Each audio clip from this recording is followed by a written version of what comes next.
je fais à nouveau une vidéo pour dire que je vous vois, vous, les voleurs d'informations.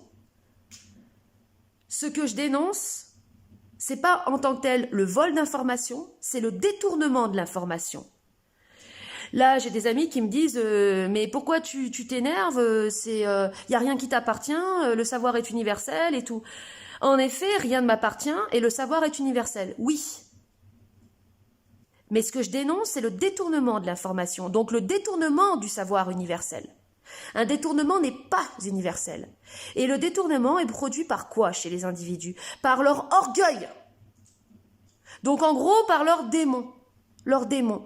Un démon, c'est, si vous voulez, c'est une réserve de haine envers l'humain.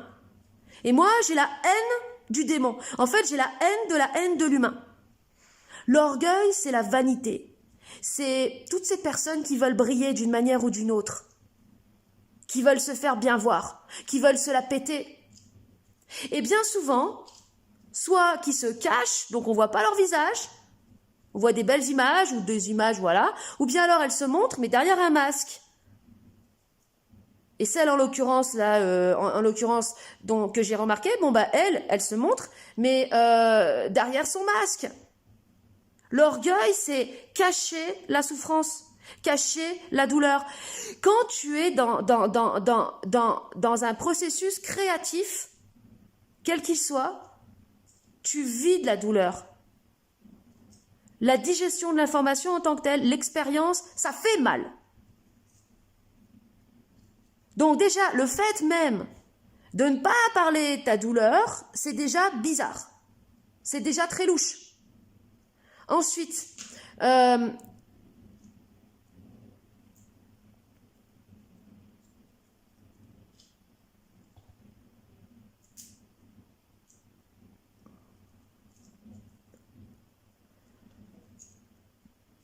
ne jamais parler de ce que tu ressens, de ne jamais parler de ce qui te fait mal. Ça, c'est très très louche, très louche, très louche. Une personne aussi qui se met jamais en colère, c'est très louche, c'est très très louche. Pourquoi? Parce qu'une personne qui se met jamais en colère, c'est une personne qui est dans le contrôle et qui est dans l'entretien de son image, donc de son orgueil. Quand tu te mets en colère, forcément, tu t'exposes. Mais une personne qui se met en colère, qu'est-ce qu'elle fait en fait? Elle crame. Intérieurement, elle crée une alchimie intérieure. Elle transforme de la matière noire en énergie. Il se passe quelque chose en elle. C'est ça la transformation intérieure. Une personne qui se met jamais en colère, c'est une personne qui veut toujours contrôler son image. Donc une personne qui veut toujours contrôler son image, c'est une personne orgueilleuse, c'est une personne fausse, c'est une simulatrice, c'est une personne manipulatrice. Et la structure du mensonge, la structure de la perversion narcissique repose justement sur le fait de dissimuler sa souffrance, de dissimuler sa douleur, de dissimuler ce qui fait honte, de dissimuler ce qui fait peur. Quand tu dissimules ce qui te fait peur, ce dont tu as honte en toi, et que tu veux montrer une image de toi comme étant une personne épanouie, au top du top, au sommet de l'échelon social, tout ça, tu ne sais pas que intérieurement, tu nourris en fait un démon qui un jour en fait va se retourner, va révéler son vrai visage. Ce démon, c'est que de la peur, c'est que de la peur, de la terreur, une profonde terreur. Des cris qui sont jamais sortis. Et je vais me méfier aussi de toutes les personnes qui ne crient jamais. Qui n'osent jamais se mettre à nu. Je vais me méfier de plus en plus de ces personnes-là. Méfiez-vous des personnes bienveillantes qui se mettent jamais en colère, qui crient jamais. Parce que avec le temps, il y a des personnes qui passent maîtres dans l'art de dissimuler leur mal-être et qui deviennent des supra-manipulateurs. Ils n'ont même pas conscience eux-mêmes qu'ils sont des manipulateurs. Tellement qu'ils sont illusionnés, tellement qu'ils se mentent à eux-mêmes, ils n'en ont même plus conscience. Ils sont totalement identifiés à leur personnalité refuge. Et le truc, c'est que, en fait, comme je vais le dire après, parce que là, je vais me répéter, mais moi, j'ai besoin que ça sorte. D'ailleurs, je fais déjà ces vidéos d'abord pour moi. J'ai fait pour moi, pour dire que, putain, c'est l'histoire de ma vie, de me faire piquer des trucs. Et maintenant, c'est fini, je vais parler. Parce que je suis un être égoïque. Et un être égoïque, ça parle. Ça ose parler. Ça garde plus rien pour soi. Et vous pouvez me dire ce que vous voulez. Vous pouvez me dire que je suis aveuglée par mon orgueil, moi-même, par ma matière noire. J'en ai rien à secouer. Rien à secouer. Je le fais pour moi. Pour rien garder. Pour faire feu de tout bois. Et pour montrer que j'ai de la dignité. Et que j'ai du respect pour mon propre travail. Parce que mon propre travail, mon travail, il vise la libération de l'humain. Il vise à amener de la clarté. Il est porté par l'amour pour l'humain, pour l'homme et la femme. Toutes les personnes, les femmes misogynes, les femmes qui n'aiment pas misogynes, les femmes qui n'aiment pas les hommes, les femmes qui ont un problème avec les hommes, allez vous faire soigner. Allez vous faire soigner.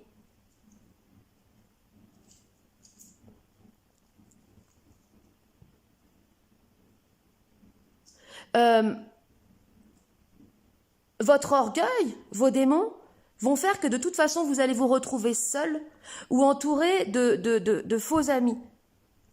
D'amis qui vont nourrir votre orgueil. Peut-être qu'ils vont vous aider financièrement, mais qui vont nourrir votre orgueil et votre illusion. Et vous allez vous retrouver seul avec votre démon. Avec vos démons. Tout seul avec vos démons. Vos démons seront votre seule compagnie, en fait. Et progressivement, vous aurez que des illusions. Vous aurez l'illusion de la réussite, mais progressivement, vous allez sombrer dans l'inhumanité. Parce que l'orgueil, c'est l'inhumanité. C'est bien ça, l'inhumanité. C'est l'orgueil. L'orgueil, à savoir cette dissimulation de la souffrance et de la douleur. Derrière les masques, de l'épanouissement, de la réalisation de soi, de la lumière, de la fausse beauté. En écoutant, en nourrissant cet orgueil, vous allez devenir réellement des monstres, progressivement. Vous allez devenir inhumains. Et c'est très dommage parce qu'à la base, à l'origine, ce que vous étiez venu chercher ici, c'était justement de l'humanité. C'était justement de l'authenticité, c'était justement du réel. Mais vous avez progressivement dérivé. Parce qu'il y a quelque chose en vous qui vous a trop fait peur, qui vous a trop fait honte.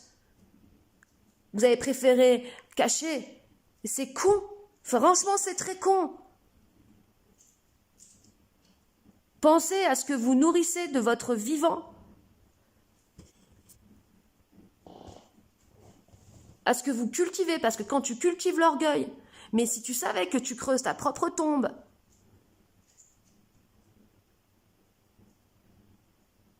tu travailles au service de tes démons. Et un démon, ça adore être beau. Un démon, c'est superficiel, un démon. Et tu bosses, tu as décidé de bosser pour ça, pour eux. Pour te cajoler, te réconforter dans leur fausse... dans leur faux amour. Mais tu seras réveillé la nuit, de toute façon, tu seras réveillé la nuit en panique. Tu auras des sueurs froides, tu auras des paralysies, tu auras tout ça. Parce que tu auras toujours l'enfant intérieur traumatisé qui viendra toquer à la porte. Et alors, ça te fera de plus en plus flipper, donc tu te raccrocheras de plus en plus à l'illusion, de plus en plus à l'artificiel, de plus en plus à ton masque. Et tu seras de plus en plus crispé, tu seras de plus en plus passif-agressif. Dans tes faux sourires crispés. Tu seras de plus en plus réellement démoniaque, en fait.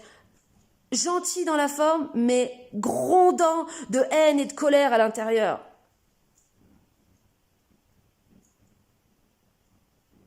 Il est jamais trop tard pour être sincère. Jamais trop tard pour être sincère.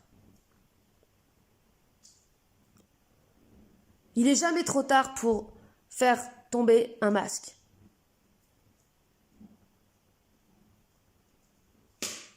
Ces démons, ils nous veulent tout seuls, coupés des autres, ou entourés d'amis faussement bienveillants. C'est tout.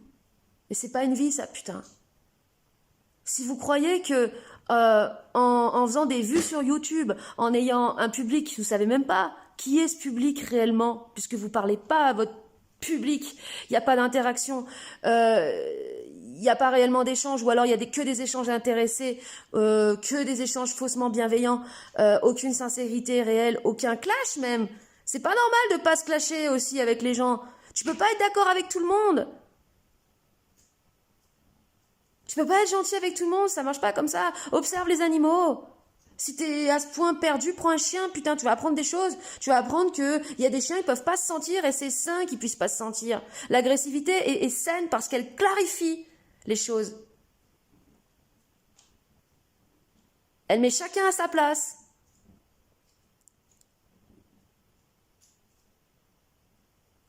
Et sachez aussi que votre vibration va vous trahir parce que le mensonge s'entend pour celui qui sait entendre. La fausse sincérité s'entend pour celui qui sait entendre. Bien sûr que vous avez des armées de naïfs et de béats qui gobent vos paroles.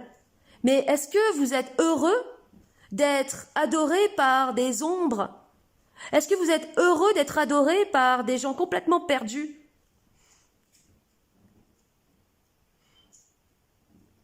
Est-ce que ça vous rend heureux, ça? Ça vous rend faussement heureux?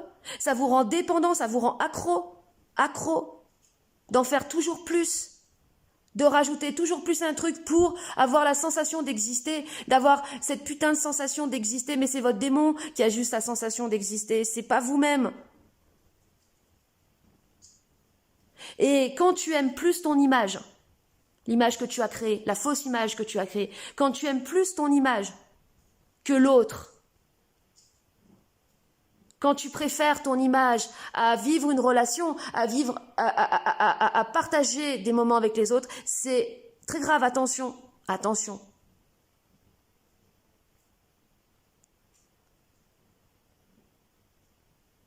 Comme tu aimes plus ton image que l'humain, en fait, t'es foutu.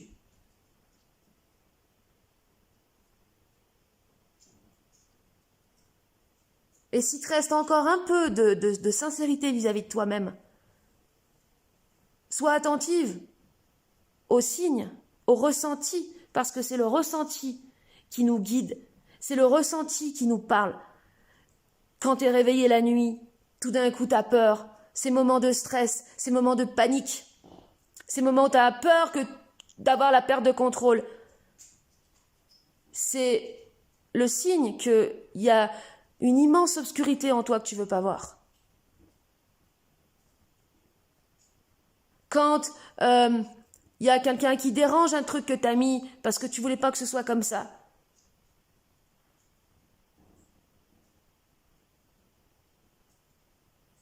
Quand, en fait, t'arrives pas à être créatif dans tes échanges avec les gens. Quand les gens te saoulent, en fait. Quand tu t'ennuies avec les autres et que t'as besoin de vivre dans ta bulle, où là, tout est sous ton contrôle, où là, il y a la belle image de toi que tu t'es construite, la belle illusion que tu t'es construite. Et putain, mais c'est...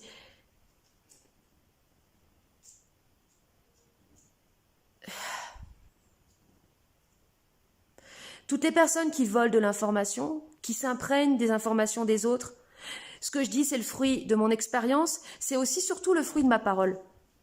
Parce que, oui, j'ai pris Bernard au mot quand il a dit « on peut entrer dans son savoir par la parole ». Je l'ai pris au mot, et c'était pas des conneries. Oui, ce qu'il disait, c'était vrai. Plus tu parles, plus tu rentres dans ton canal, plus tu éclaircis, plus tu crées même ton univers, tu crées même ton langage, tu crées même ton propre vocabulaire, tu crées ta mythologie personnelle, tout un tas... On s'en fout des termes, tu crées un sens à la vie, tu crées une cosmogonie, quelque chose qui est totalement singulier et propre à toi. Et ça, c'est extraordinaire. Mais quand tu es une personne vide, tu veux pas t'avouer que tu es vide. Tu veux pas t'avouer qu'en fait, tu as une image de toi comme quelqu'un de raté. Tu vas chez les autres, tu t'imprègnes, tu t'inspires, tu reproduis, sans même parfois en avoir conscience. Tu t'as habillé pareil, tu vas choisir le même décor, tu vas choisir les mêmes termes. Mais comment tu peux te cacher à toi-même la honte que tu as de toi-même? Parce qu'il faut avoir honte de soi pour en arriver là. Il faut avoir absolument aucune identité. Il faut avoir absolument aucun amour propre pour en arriver à faire ça. À copier de manière aussi honteuse, de manière aussi grossière. Et bien sûr, jamais dire d'où ça vient ce que t'as pris. Ah bah non. Parce que encore tu dirais d'où ça vient. Mais non, tu le dis pas. Mais putain, mais merde quoi. Détournement de l'information et également business. Business. Business avec le savoir des autres. Je vous vois. Je vous vois. Toutes les personnes qui maintenant continueront d'oser faire ça, prendre mes informations, faire du détournement d'informations, pour faire un business avec, soit donc pour détourner de l'information, donc mettre détourner en fait le sens profond de ce qui est dit, et faire aussi du business avec, je le dis, parce que en le disant, c'est mis en lumière, et en étant mis en lumière maintenant, si vous continuez, mais putain, mais les conséquences pour vous, mais vous avez même pas idée. Vous êtes en train vous-même de vous auto-enterrer. J'ai la haine du mensonge, mais vous avez même pas idée. J'ai la haine de l'orgueil. Cette haine, elle grandit chaque jour. Putain. Donc là, en effet, là, je suis en mode premier degré. Je me méfie des gens qui crient jamais. Je me méfie des gens qui se mettent jamais en colère. Donc là, présentement, je suis en colère. Et je me méfie également des gens qui n'ont aucune autodérision. C'est sûr que là, j'ai pas trop d'autodérision, en effet. Parce que je suis en colère. Mais il m'arrive d'avoir de l'autodérision. Et les personnes qui n'en ont jamais de l'autodérision, de toute façon, un démon, ça ne sait pas avoir d'autodérision. Parce que, en fait, un démon, donc c'est-à-dire un masque pour cacher de la souffrance, ça n'est que de la honte et ça n'est qu'une sensation, en fait, de désespoir et de misère. Les personnes orgueilleuses, en fait, elles ont une appréciation totalement misérable d'elles-mêmes. Toutes les personnes qui se prennent pour des restas, là, qui sont venues sur Terre pour briller, enfin qui préfèrent briller, faire de la thune pour devenir des purs matérialistes, utiliser le savoir des autres et s'en servir comme ça, en croyant que c'est gratuit, il n'y a pas de soucis, il n'y a pas de conséquences.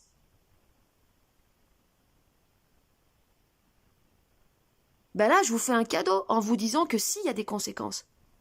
Mais c'est vous-même qui vous auto-foutez dans la merde. Parce que en nourrissant votre orgueil, vous nourrissez vos démons.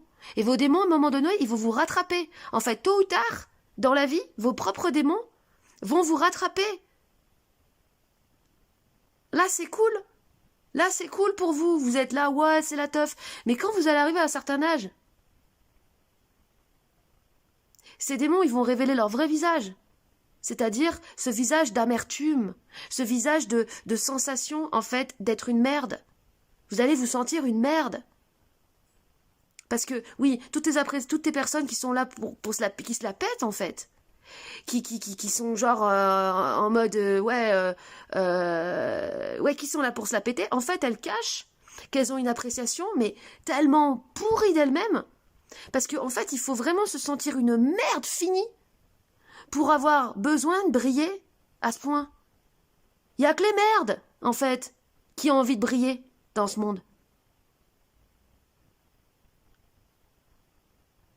Quand tu as besoin de briller, c'est que tu caches un truc, mais comment tu t'aimes pas du tout, en fait. Comment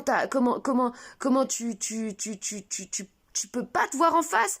T'es obligé de te créer un masque de toi, parce que toi, te voir en face, ça renverrait tellement de misère, tellement de la misère. En fait, ça renverrait quoi? Je vais te dire ce que ça renverrait. Parce que c'est par amour que je le dis. Ce que ça renverrait, c'est un enfant à l'intérieur de toi, abandonné, totalement abandonné. C'est pour ça que c'est pas très, c'est louche les personnes qui n'ont pas d'autodérision. Parce que les enfants, ils en ont de l'autodérision. Les enfants, ils rigolent de tout. Et à l'intérieur, ce que tu veux pas voir dans le miroir, se refléter, c'est un enfant terrorisé que t'as abandonné, que t'es pas allé délivrer. Il a tellement peur, il a tellement mal.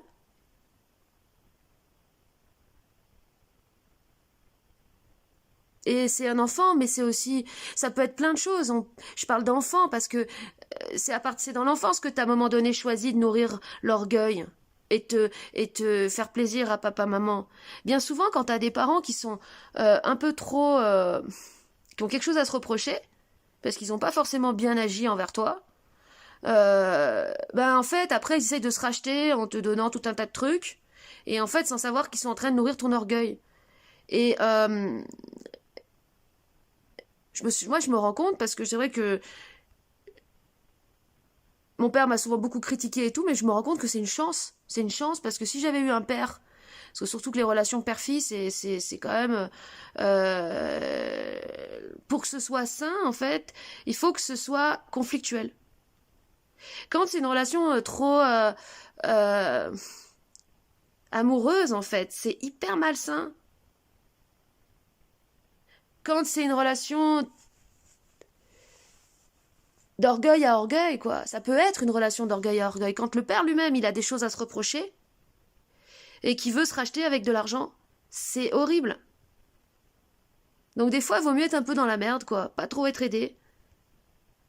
Juste ce qu'il faut, juste ce qu'il faut. Pas trop. Histoire d'être bien pressé pour être bien réel. Parce que quand t'es trop nourri, quand t'es trop aidé, si t'as du mal, de la souffrance que tu veux pas les voir, bah ton orgueil va devenir monstrueux. Et t'inquiète pas que tes démons vont tout faire pour que tu crois que toi, en fait, tout va bien. Mais en fait, ce qui m'apparaît, c'est que c'est comme une sorte de combat entre tes démons et ton enfant intérieur traumatisé. Ton enfant intérieur traumatisé, en fait, c'est lui qui va te réveiller la nuit, qui va te mettre en sursaut.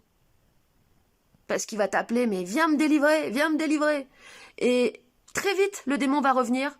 Genre, mais non, non, non, non, viens. Non, mais regarde, t'as vu tout ce que t'as fait, là, c'est génial, regarde.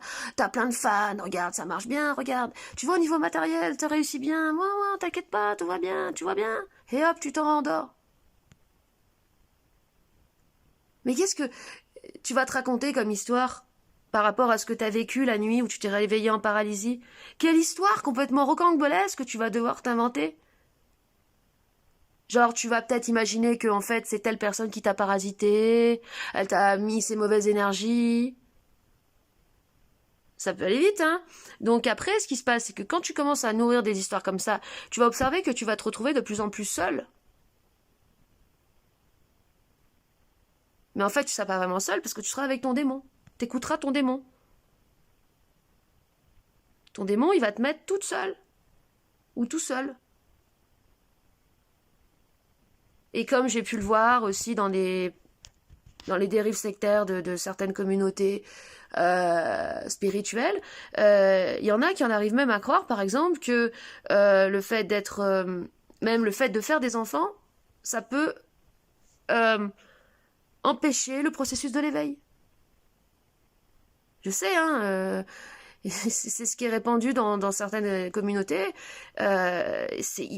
Quand on arrive là, c'est-à-dire que t'en arrives à croire des trucs où un enfant, tu vas croire qu'un enfant, ça va t'empêcher de toi te développer, de toi grandir, de toi t'éveiller. Pour en arriver là, à ton avis, quel démon complètement monstrueux il faut avoir écouté. Quand ça, je m'adresse aussi aux femmes parce que moi-même, je me suis retrouvée dans cette situation. Bien sûr que tu peux choisir de ne pas avoir d'enfants. Je veux dire, je suis pas en train de te dire il faut que toutes les femmes aient des enfants. Non, non, non, non, non, non. Clairement pas. Chaque femme est très différente. Il n'y a pas d'obligation à avoir un enfant, clairement. Mais observe bien ce que tu ressens, toujours, parce que c'est là la clé.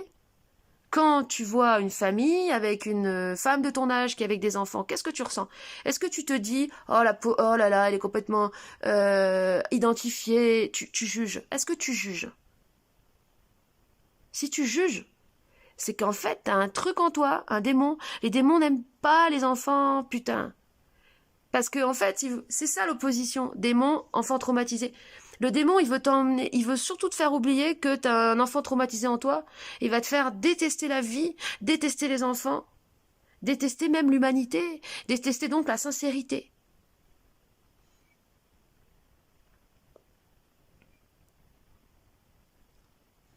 Et la seule chose qui peut nous faire grandir en conscience, c'est la sincérité. Et ça s'entend dans la vibration, ça s'entend dans la voix, ça. Ça ment pas, ça. Une vibration, ça ment pas. Les images, l'apparence, les belles paroles, ça ne sait faire que mentir. L'orgueil, ça ne sait faire que mentir. Par contre, comment toi tu te sens dans ton corps? Au réveil, par exemple. Ça, c'est très, très intéressant au réveil. Au réveil. Comment tu te sens au réveil? Est-ce qu'il te faut 2 heures pour émerger? Est-ce qu'il te faut prendre une douche? Est-ce qu'il faut ensuite bien te maquiller, bien te mettre pour te sentir bien? Ça, c'est très louche, très louche. Tu te lèves le matin, t'es encore plus fatigué que la veille. Ok, ça t'arrive une fois, mais ça t'arrive tout le temps. C'est très louche. Ça veut dire que tu n'habites pas réellement ton corps. Tu t'habites pas réellement toi-même. Et tu as besoin ensuite, pour émerger, de te laver, de te maquiller, de t'apprêter, pour devenir, pour entrer dans ton personnage refuge. Pour te fuir toi-même, tu as besoin de te fuir toi-même pour être bien. Tu as besoin de tout être sous contrôle. Tu veux te filmer, il faut que tout soit sous contrôle. Que le cadre soit nickel, que le machin soit nickel. Mais bien sûr que, parfois, si tu fais un travail...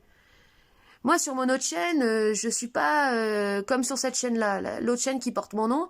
Je m'apprête, je me mets pas, je fais gaffe. Mes cheveux, ils sont quand même plutôt bien peignés. Je fais gaffe si j'ai pas une grosse tache sur mon fringue, sur ma fringue.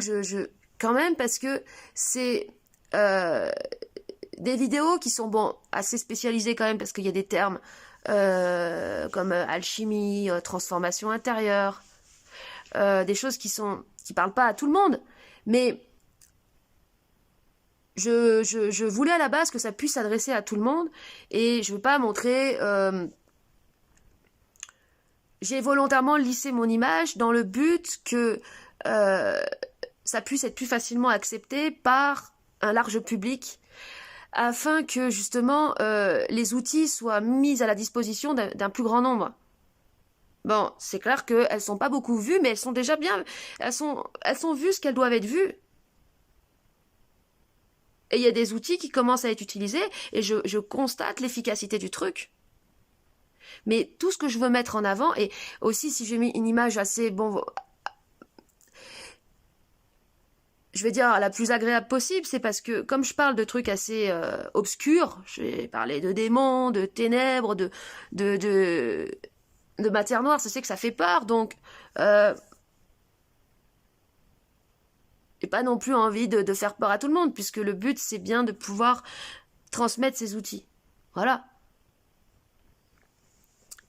Mais des fois, c'est vrai que... Mais ce que je veux dire, c'est que je le fais consciemment, ça. Je le fais pas comme si je cherchais à me fuir moi-même. Et là, je me dis... En fait, quand je vois ces vidéos, je vois une version de moi qui s'est volontairement un peu commercialisée pour que ce soit plus facilement accepté. Mais c'est pas moi, tout comme là, je sais que là c'est pas moi. Ce qui est déjà plus moi, c'est, parce que ça c'est une image, mais ce qui est déjà plus moi, c'est ma voix.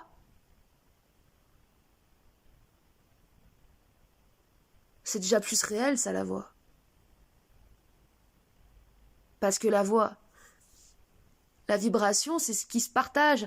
Une image finalement, ça peut pas rentrer en sympathie, enfin ça rentre un peu en sympathie, mais la vibration beaucoup plus parce que nous sommes traversés par les vibrations. les vibrations impactent la matière, modifient la matière, modulent la matière. Ce que je veux amener aussi progressivement, parce que je le constate par l'expérience, par l'observation, c'est que la vibration, en fait, offre des possibilités nouvelles dans la matière. Pour le dire concrètement, la parole et le son agit sur la matière, sur les structures, la module, et nous permet nous-mêmes de nous transformer. C'est étonnant d'ailleurs parce que, en général, les personnes qui viennent se servir, elles prennent ce qui les intéresse. Mais par contre, le pouvoir de la vibration, ah bah ça, ou de la sincérité, oh, ça les... Tiens, ça, oui, bah non. Parce que quand tu as obtenu ce que tu as obtenu grâce à ton orgueil, grâce à la séduction, grâce à l'illusion, en faisant croire aux gens, je sais pas quoi, en les impressionnant, en leur faisant croire, je sais pas quoi, et en profitant de leur naïveté et de leur mal-être, parce qu'une personne qui est dans la souffrance et qui est naïve, elle cherchera la solution la plus facile, elle sera prête à payer cher pour avoir des réponses. Elle suffira qu'elle soit vite impressionnée. C'est facile d'impressionner les gens en faisant des vidéos sur YouTube parce que, en fait, c'est facile d'impressionner les gens en faisant des choses que les gens n'osent pas faire. Et en fait, à partir du moment où tu fais quelque chose que quelqu'un n'ose pas faire, les gens sont fascinés par toi. Je m'en étais aperçue quand j'étais adolescente. J'avais fait une exposition, j'avais 16 ans, dans une MJC à côté de chez moi. J'avais mis tous mes tableaux. Et j'avais fait un vernissage, et au vernissage, j'avais fait une petite présentation. Tous les gens me regardaient avec des yeux complètement écarquillés et fascinés. Et j'ai compris instantanément que leur fascination venait du fait qu'ils étaient incapables de faire ça. Et à partir de là, je veux dire, ça peut aller très vite, parce que si tu veux nourrir ton orgueil et avoir de l'emprise sur les autres, ben putain, ça va être hyper facile en fait. Hyper facile. Mais c'est dégueulasse. Et comment, surtout ce qui est pire, c'est même pas par rapport aux autres, c'est par rapport à toi-même. Parce que quand tu fais ça, mais après, tu pourras plus te regarder en face.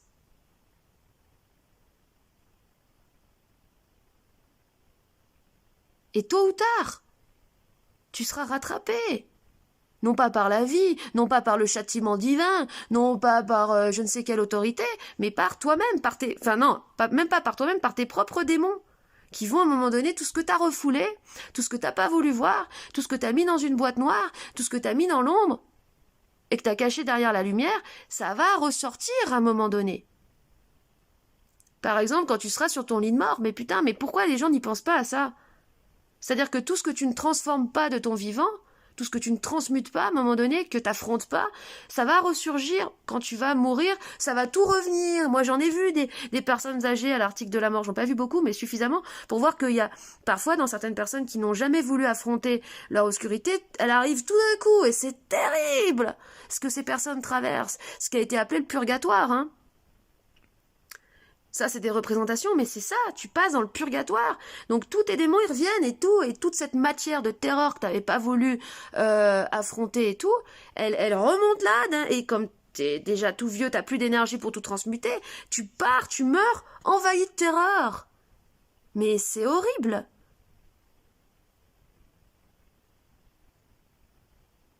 C'est ça la réalité, c'est que quand tu seras quand tu seras vieux, vieille, et que ton heure sera de partir, là, tout va revenir. T'y penses pas à ça? Je dis pas qu'il faut y penser tout le temps. Faut pas y penser. Ça sert à rien d'y penser tout le temps. Mais y penser un tout petit peu quand même.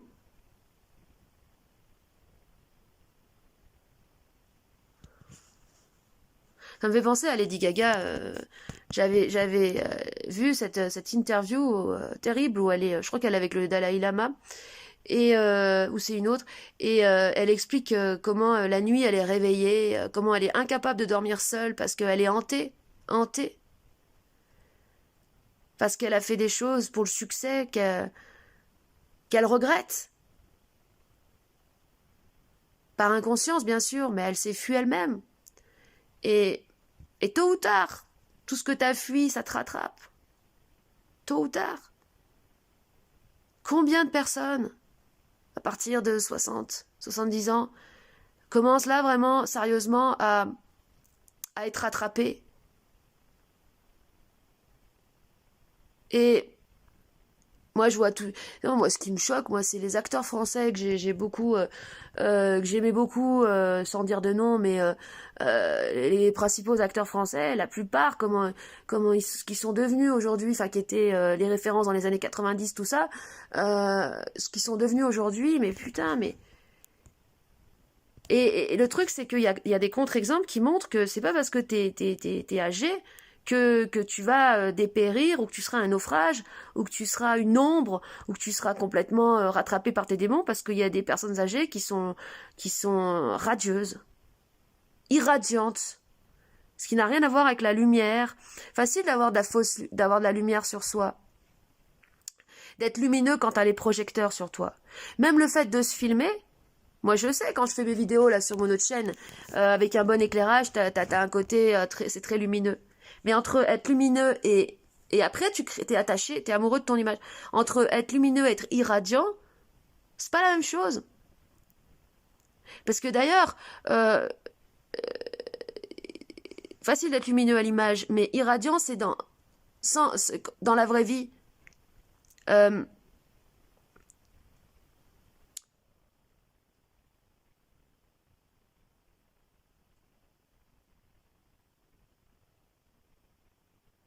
dans la vraie vie, les gens seront contents d'être en ta compagnie, ils se sentiront bien, ils se sentiront eux-mêmes. Quand quelqu'un face à toi est soit dans la gêne, soit dans l'admiration, ou soit dans la crainte, ou soit dans... euh, c'est que toi-même t'entretiens ton orgueil, c'est pas naturel.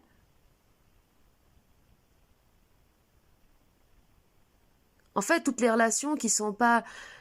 oui, d'égal à égal, réellement. D'un point de vue d'être à être, voilà, d'être à être. En fait, les relations d'être à être, elles sont toujours d'égal à égal. C'est-à-dire que il y a une sorte de syntonisation au niveau fréquentiel, quoi, au niveau des fréquences. Euh, Toute personne n'est pas capable de se fréquencer, mais quand toi, quand toi, t'es accoutumé à l'énergie, quand toi, t'es habitué à t'écouter toi-même, tu sais comment te fréquencer directement sur la fréquence de n'importe quelle personne.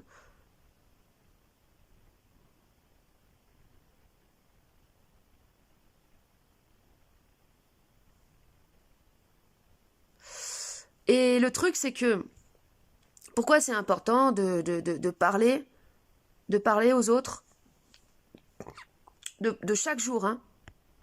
Il y a plein de choses qui sont importantes. Se promener dans la nature, parler, parler aux autres tous les jours. Tous les jours. Parce que c'est une nécessité vitale de partager de l'information. Et le truc, c'est que l'information, elle est subtile. C'est pas quelque chose que ton mental, il va tout de suite, genre, tu sais, c'est que les bestioles, ou en fait tes démons, qui veulent de l'information, qui veulent profiter des autres. Alors, si je parle avec elle, ça va me servir à ça.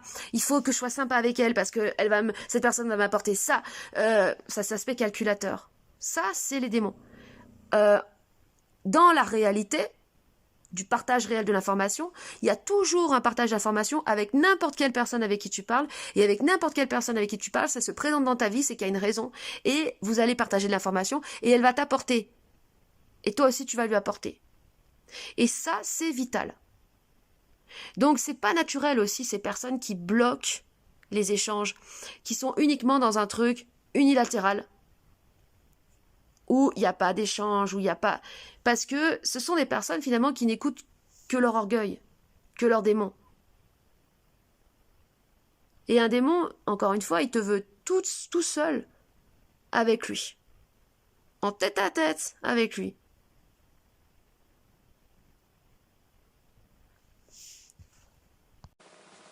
Le dernier message que j'adresse à toutes les personnes qui volent les informations, puis les dévient, soit pour leur petit business personnel, soit pour leur orgueil, soit pour leur image, soit pour avoir leur petite clientèle. Je vais vous dire un truc. À prendre les gens pour des jambons, c'est vous un jour qui allez finir en jambon.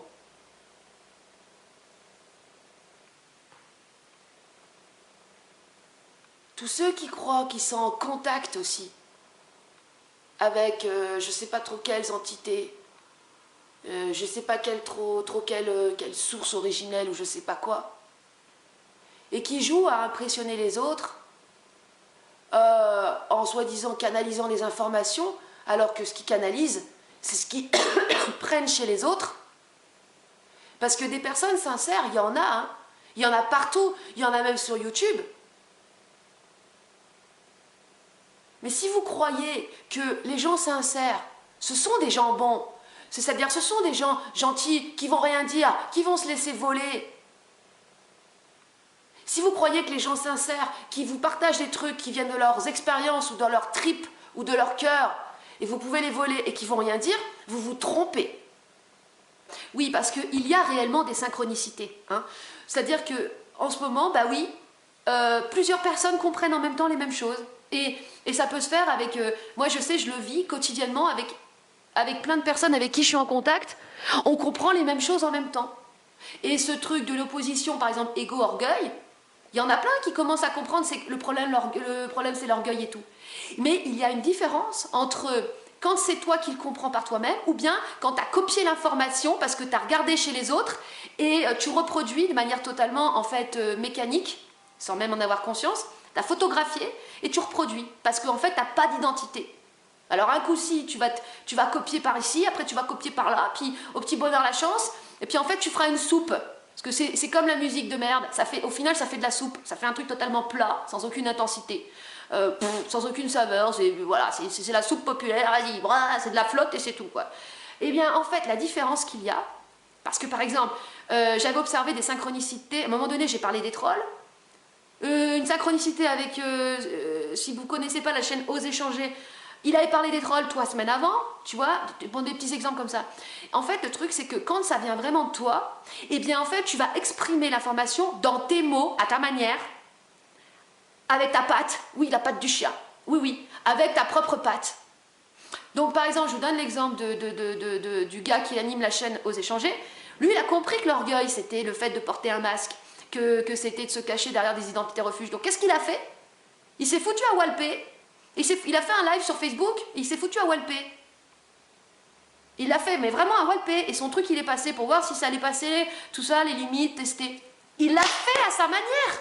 Il n'est pas allé copier un mec qui s'est foutu à... Il y a plein de gens qui se foutent à walper, mais lui, il l'a fait à sa façon. Par rapport à son travail, par rapport à ce qu'il amène. Il l'a fait Et en fait, la différence qu'il y a, en fait, si vous voulez, le problème, c'est l'orgueil. Parce que l'orgueil, ça fait de la déviation d'information. Quand tu t'acceptes toi-même intégralement, ok? Eh bien... En fait, tu vas comprendre les choses par toi-même. Et il y aura quelque chose qui fait que c'est unique, parce que c'est toi qui le dis à ta manière.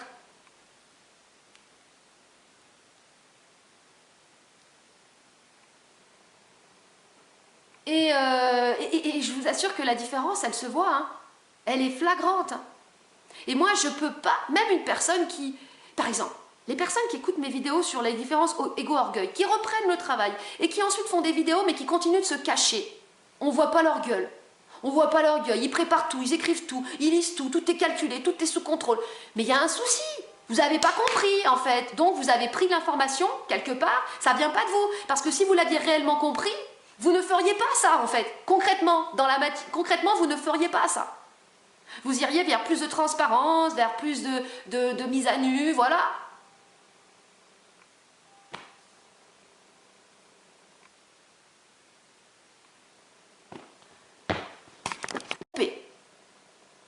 Parce que un jour ou l'autre, la vérité finit toujours par se savoir. C'est ça le truc. Que dans votre connerie, vous ne comprenez pas. Tout finit un jour par se savoir. Tout ce que tu caches, tout ce que tu dissimules, tous tes faux semblants, un jour ils vont se casser la gueule.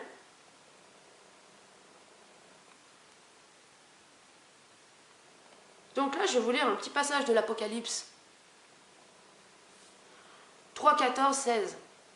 Ainsi, parce que tu es tiède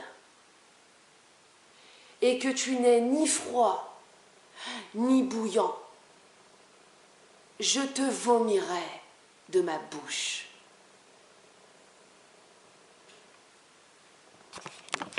Ouais, c'est louche les gens qui ne citent jamais de références autres qu'eux-mêmes ou je sais pas quoi, la source divine, c'est très louche. Alors moi, c'est vrai que je le fais pas suffisamment. Mais je le fais, disons que mes références, c'est un peu toujours les mêmes. Là, je me dois de citer quand même un auteur, Bernard Stiegler. Bon, pour être sincère, j'ai pas lu un seul de ses bouquins, mais c'est un écrivain, enfin c'est un théoricien, ouais, auquel j'ai assisté. Oh putain, j'arrive pas à parler. Que j'ai vu en conférence en fait, plusieurs fois, puisque quand j'étais étudiante à Lyon, il était intervenu plusieurs fois pour faire des conférences à l'école des Beaux-Arts. Et c'est vrai que ce processus d'individualisation, alors je sais plus s'il dit pas lui individuation ou processus d'individuation ou individualisation, je sais plus, il y a une petite subtilité. Ça vient de lui en fait, hein, clairement. Et il me souvient à l'époque... Oh putain, le processus d'individuation, ouais. Ça vient pas de Bernard Stiegler. Et il l'a pas inventé. Non mais les termes, il y a des termes, c'est des créations, hein. Il y a des termes qui n'existent pas tant que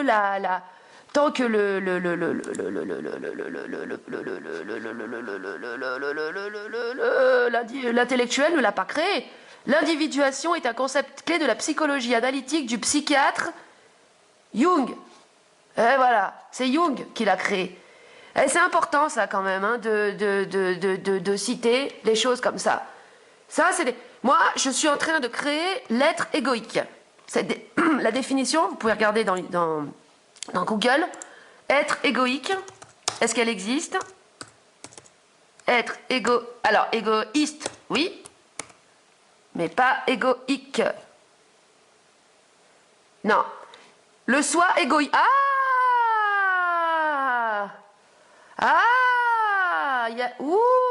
Il y a des termes là.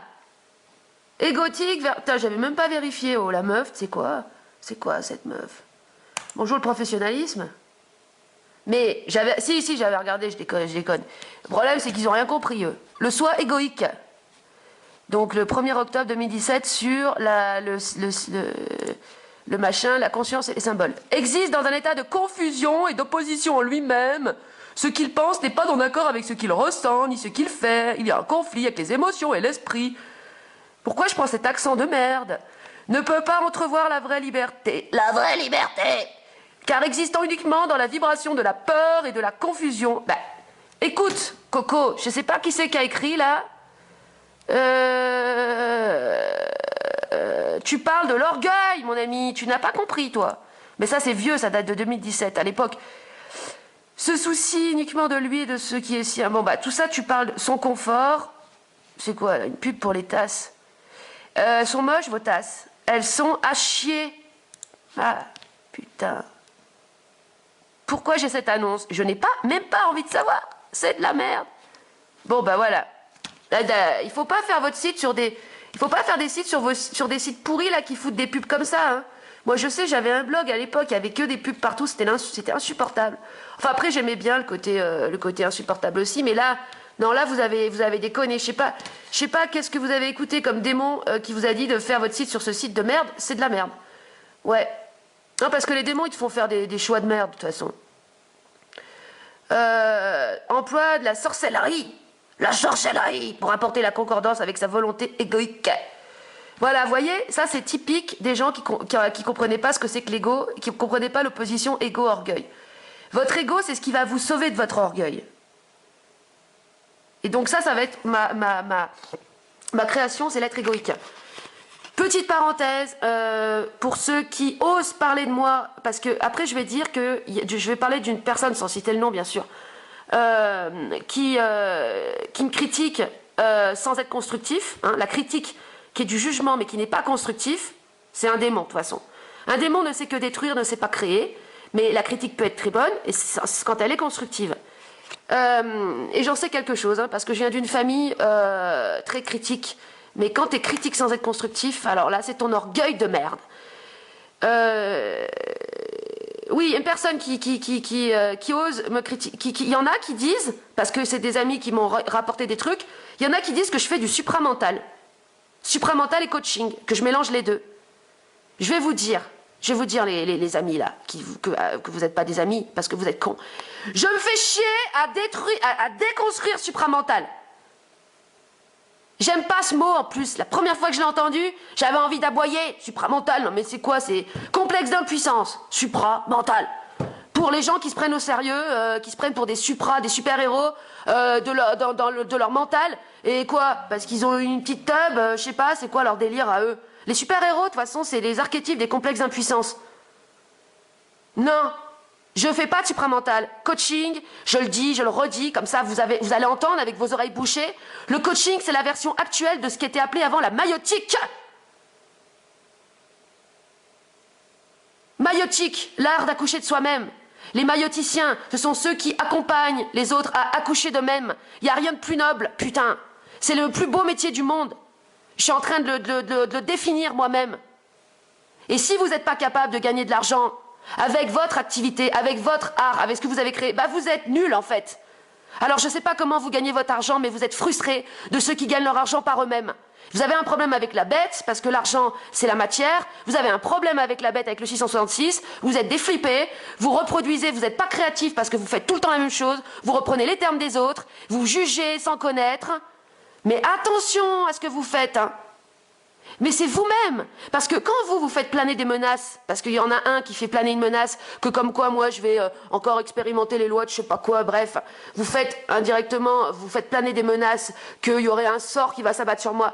Vous-même, vous savez ce qui va vous arriver, c'est que c'est vos propres démons qu'un jour ils vont vous rattraper. Il n'y a aucune justice divine ou de je ne sais pas quoi, d'autorité transcendantale comme vous croyez, qui va s'abattre, ou de karma, hein, la loi du karma, qui va s'abattre sur vous, je ne sais pas quoi. C'est vous-même, c'est tout ce que vous avez mis dans l'ombre, vous-même. C'est tout ce que vous ne voulez pas voir, qui un jour va vous rattraper. Voilà ce qui va vous arriver. Mais c'est là ce que je vous fais là, c'est même pas une prophétie, c'est même pas de la sorcellerie ou je ne sais pas quoi. C'est un état de fait. C'est un état de fait. Je vous fais le cadeau de vous faire un état de fait. Que tout ce que vous voulez pas voir, un jour vous rattrapera. Parce que c'est comme ça la vie. Tôt ou tard, tout ce que tu n'as pas voulu voir te rattrape. Voilà. Putain. Donc arrête de parler sans connaître. Arrête. Il y a quelqu'un qui te parle de quelqu'un? Ah, quelqu'un qui m'a dit que... Machin qui te parle de quelqu'un et toi tu parles sans connaître et vas-y tu balances. Tu balances quoi? Tu balances ta frustration. Tu prends exactement que ce qui t'intéresse de ce que tu as entendu et tu dis « Ah, ça doit certainement être une personne ». Puis tu as entendu que c'était une femme, donc il y a tous ceux qui ont un problème avec les femmes. Les mecs, je parle des nanas qui ont des problèmes avec les femmes.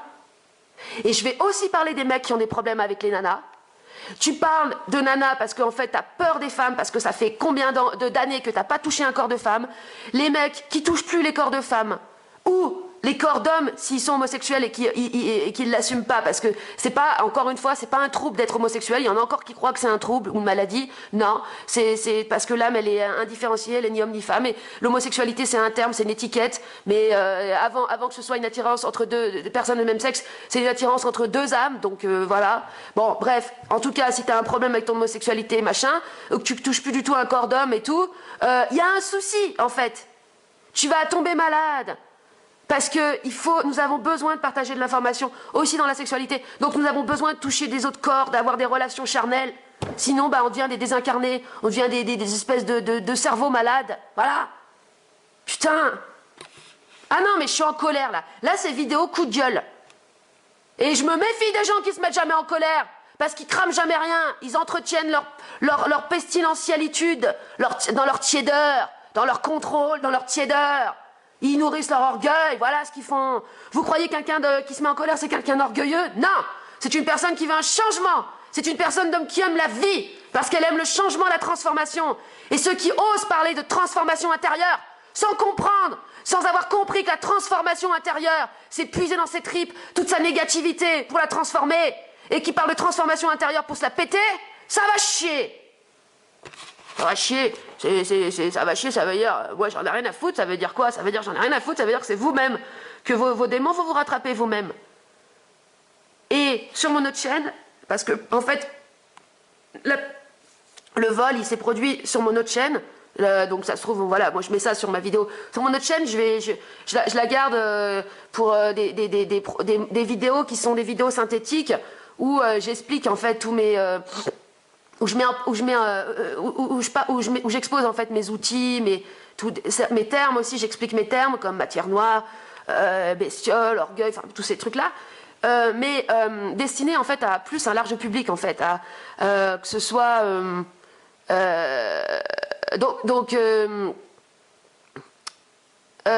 et puis je parle pas de moi enfin je parle pas de trucs trop perso quoi, voilà, en fait je suis la représentante, je suis déguisée même en représentante de mon propre travail, donc voilà, mais bon voilà, si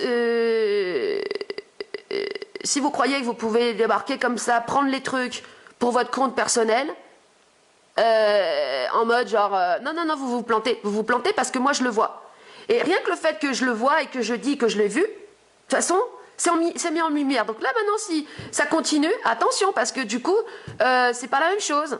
Pour ça je vous dis, c'est l'ego qui va nous sauver. C'est comme dans tout, vous en pouvez plus d'une situation, c'est le fait de parler. Pour prendre l'exemple des dictatures, à l'époque des dictatures, des vraies dictatures, hein, pas de la dictature, ceux qui parlent de dictature d'aujourd'hui, non, les vraies dictatures, c'est quand les personnes osaient parler, osaient dénoncer, qui ont permis, donc dans cette mise en lumière par la parole, d'exploser des dictatures.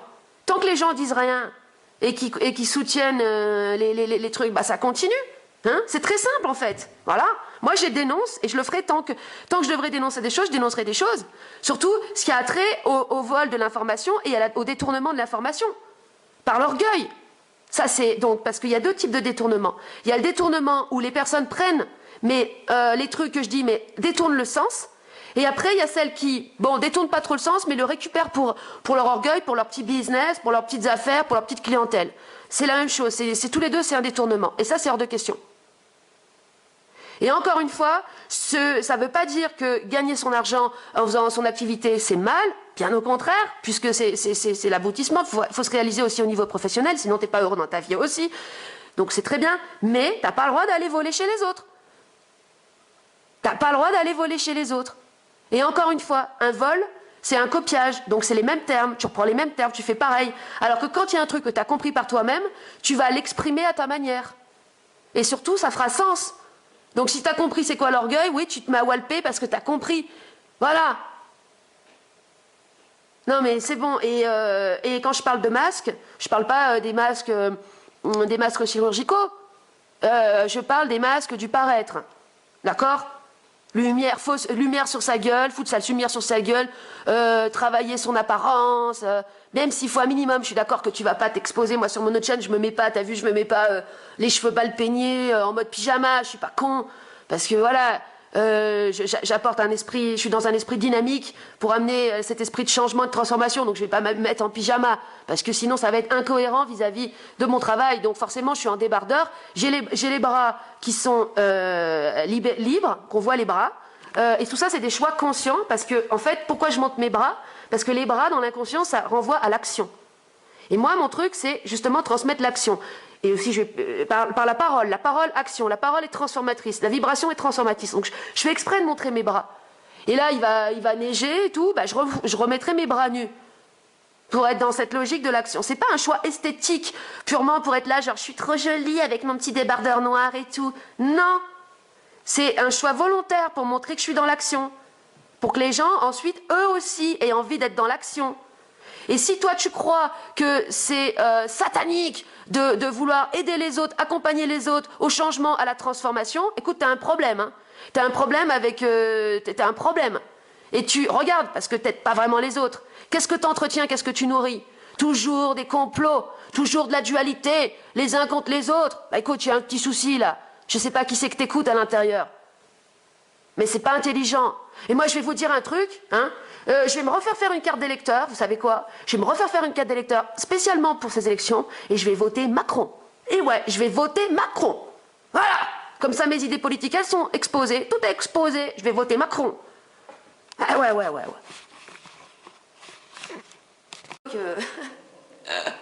À l'époque, c'était genre la classe.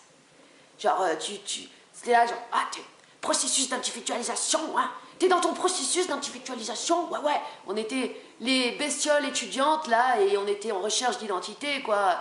On savait pas trop qui on était, et bon, de toute façon, moi, je ne sais toujours pas plus aujourd'hui. Mais, non, parce que c'est... une identité, c'est pas quelque chose qui se réfère à des appartenances, à des groupes, ou à des idées, ou à quelque chose d'extérieur, ou à de la forme.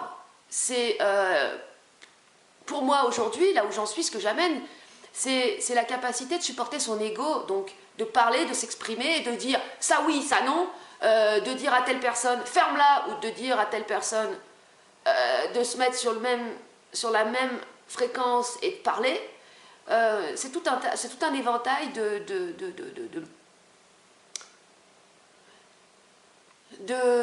d'expression du soi. Donc, en fait, le processus, l'individualité, c'est quelque chose qui se pratique. C'est une pratique. C'est une pratique, c'est une expression, c'est une expansion. C'est-à-dire que plus tu vas être dans cette individualité, dans cet être égoïque, plus tu vas faire des choses, entreprendre des choses, réaliser des choses. C'est une expansion dans la matière, voilà. Il y a plein de choses à en dire. Mais c'est vrai que ça m'a profondément marqué quand j'étais étudiante et on aimait bien dire ouais, le processus d'individualisation parce que c'est vrai que ça pétait, ça pétait, ça faisait technique, ça faisait précis. Et justement, ça c'est de la bonne, j'ai envie de dire, il y a toujours le bon et le mauvais, mais c'est de la bonne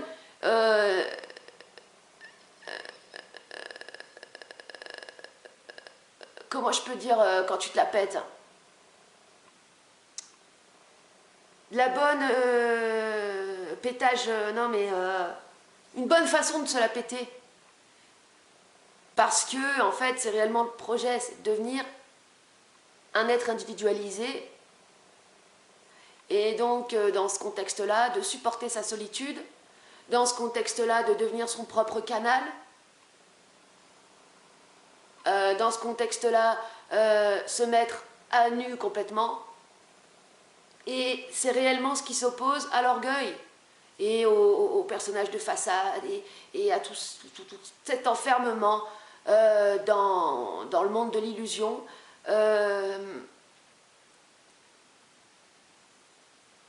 Il n'y a pas d'autre illusion, il n'y a pas d'autre matrice enfermante que l'orgueil.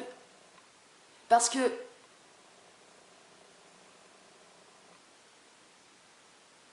ton monde, ta réalité, en fait, elle est à l'intérieur de toi. Et elle est aussi ce que tu vas en faire. C'est-à-dire que c'est pas juste un truc auquel tu peux te connecter, tu vois, le monde intérieur, ah, je suis dans mon monde intérieur et tu fais rien. Non, non. Là, tu es encore dans le rêve. Tu es encore dans l'illusion. Cet être individuel, cet être égoïque, il ne se contente pas de ça. Il passe à l'action. Il fait des choses. Il réalise des choses. C'est pour ça que je dis que nous allons entrer de plus en plus dans la matière. Parce que tout simplement, l'humain, l'être individualisé, il va de plus en plus réaliser de choses. Et c'est en ce sens que le monde va changer. Le monde ne va pas changer parce qu'il va y avoir une ascension de 5e dimension avec des extraterrestres qui vont venir pour je ne sais pas quoi. Ça n'existe pas, les extraterrestres. Ce ne sont que des âmes désincarnées. Tout ce qui... J'en parle en autre vidéo, je ne sais plus si je la mets avant ou après. Ce sont des hallucinations qui sont produites par des âmes désincarnées qui sont en fait des orgueils désincarnés. Ça n'est que ça, pour impressionner les humains. Mais c'est pathétique, hein. Je veux dire, les humains vivants, enfin vivants entre guillemets, qui sont dans l'orgueil, ils veulent impressionner les autres, ils sont pathétiques. Et ensuite, quand ils sont morts, ils continuent d'être pathétiques. Ils sont tout le temps pathétiques. Et en plus, ils n'ont pas d'autodérision. Ils n'ont pas moyen d'avoir d'autodérision. Ils ne savent pas rire. Ils ne savent pas rire. C'est le pire des handicaps, ça. En fait, l'handicap, c'est d'avoir pas d'humour et pas d'amour. Pas d'amour, pas d'humour, voilà ce que c'est qu'un handicapé. Et comme tout est inversé dans ce putain de monde, justement, il y a des handicapés qui arrivent dans des familles, ce qu'on appelle les handicapés physiques, bien souvent physiques. Parce qu'après, mentaux, c'est encore autre chose, parce qu'il y a des troubles mentaux, certains troubles mentaux, qui sont le produit de l'orgueil. Comme la schizophrénie. C'est une maladie d'orgueil, ça, parce que tu te réfugies dans des personnalités refuges et tu ne veux pas les lâcher. Et tu as besoin de t'identifier à tes super-héros que tu t'es construit dans ta tête, bien sûr de manière totalement inconsciente, mais tu ne veux pas les lâcher. Donc ça, c'est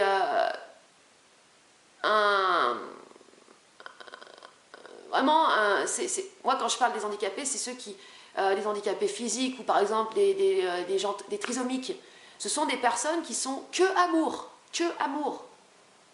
qui connaissent pas la méchanceté, qui connaissent pas le goût pour le paraître ou l'illusion.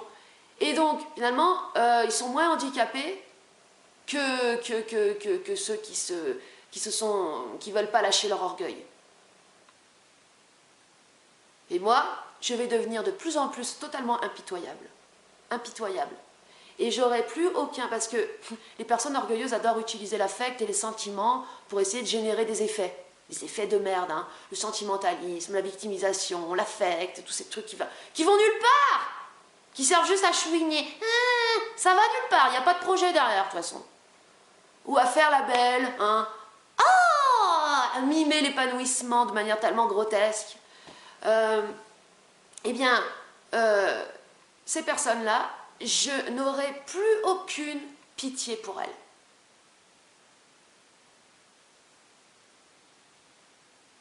Je serai encore plus froide que Mr. Freeze. Et Mr. Freeze à côté, mais genre, il te réchauffera, t'as vu, tellement que ça va être froid. Tellement que je vais être froide. Je suis à peine crédible. Je vais vous filmer une preuve. Bon, une preuve, ça reste traficable, donc les preuves, c'est de la merde, mais tant pis, j'assume. Que la vibration est transformateur. Regardez, vous voyez, il fait 7 degrés 9 chez moi, dehors, moins 7,8. Quasi, c'est marrant, c'est kiff-kiff, l'opposé. Il y a 1 an et demi, avant que je commence à parler, là, cette température, je me les caillerais. Et ben là, j'ai pas froid. Plus je parle, je m'auto-chauffe. Je m'auto-chauffe. Je parle et je délivre ma bête et du coup je vis proche comme une bête. Et regardez ça. Alors, c'est peut-être pas forcément lié à la vibration, mais je sais pas, mais vous voyez cet arbre? Bon, il a un peu froid quand même. Ça, c'est les arbres éléphants là qui